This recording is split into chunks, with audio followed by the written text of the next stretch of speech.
अभिषेक मनु सिंघवी जो पैरवी कर रहे थे उद्धव ठाकरे की तरफ से, सुनिए क्या कह रहे हैं। English, Maharashtra, NCT both. Just be patient for 10 minutes, please.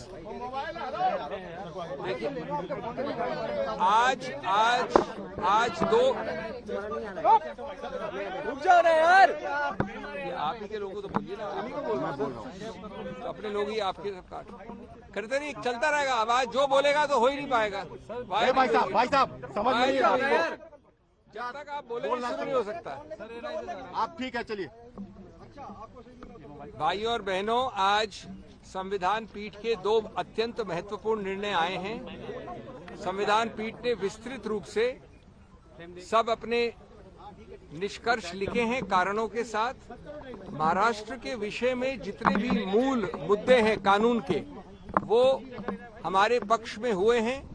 राज्यपाल का निर्णय गलत है।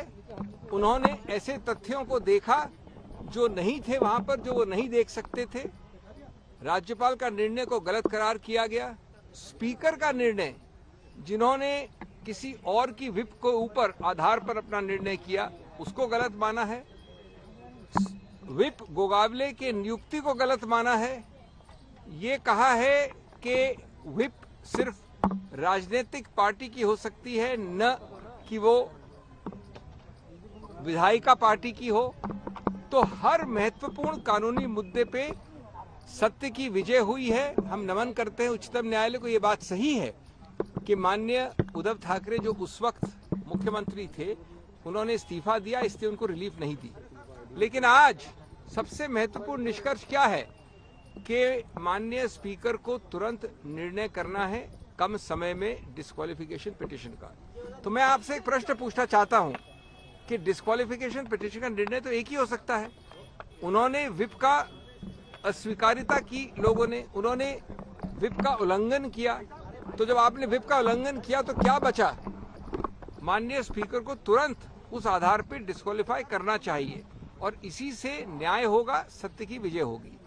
जहां तक एनसीटी का सवाल है, एक ऐसी सिचुएशन, और ये किसी राजनीतिक पार्टी की बात नहीं है, कल कांग्रेस होगी, आज आप है, कल बीजेपी होगी।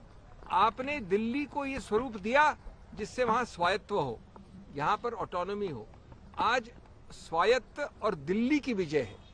दिल्ली के हर उस तौर तरीके से जिसमें केंद्र सरकार ने गलत रूप से हस्तक्षेप किया है, उसको निरस्त किया गया है इस निर्णय द्वारा। और इसमें हर पक्ष में कोई सिंगल ऐसा पक्ष नहीं है, मुझे सौभाग्य था इसका दलील करने का, और कोई हमारा ऐसा पक्ष नहीं है जिसको मना किया गया हो। मैं समझता हूं कि जो सर्विसेज हैं, जो यहाँ के काम हैं, अब बिना अवरुद्ध होने के, बिना उल्लंघन के, बिना विलंब के, बिना तू में आरोप प्रत्यारोप के जल्द होंगे, क्योंकि इसका फायदा है नागरिक दिल्ली का। Friends, I will very briefly tell you in English, this is a historic day. Two major judgments of the Constitutional Bench, very detailed, very organized, indexed with conclusions. As far as Maharashtra is concerned, every major substantive finding has been in favor of the side we were representing. The governor's decision is wrong because it is based on irrelevant considerations. The speaker's recognition is of the wrong whip. The whip has to be by a political party, not a legislature party, etc., etc. Now, it is true that the Honorable CM at that time resigned before the floor test, and therefore he has been denied relief. But the point of the matter is different. The point is there is a specific direction that disqualification petitions pending must be decided expeditiously. I want to ask myself, as a student of law, the Honorable Speaker must necessarily decide the disqualification petitions by holding these persons to be disqualified for the simple reason that they have acted contrary to a whip. The whip is of the political party, not the Eknath Shinde faction in the legislature.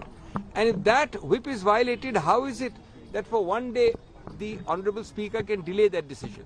I think it's a victory for the people of Maharashtra, it's a victory for justice, it's a victory for the Constitution, it's a victory for the sovereignty of the legislature, its elected representatives, the 10th schedule.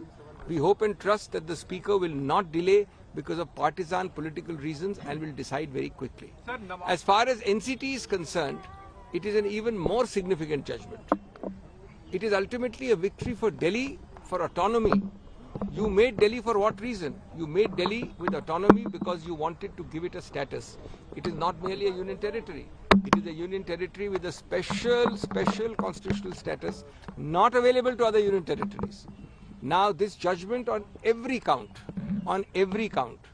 has made it clear that barring the 3 prohibited excluded areas, in all other areas, the LG must act on the aid and advice of the state government. तो अभिषेक मनु सिंघवी को आप सुन रहे थे।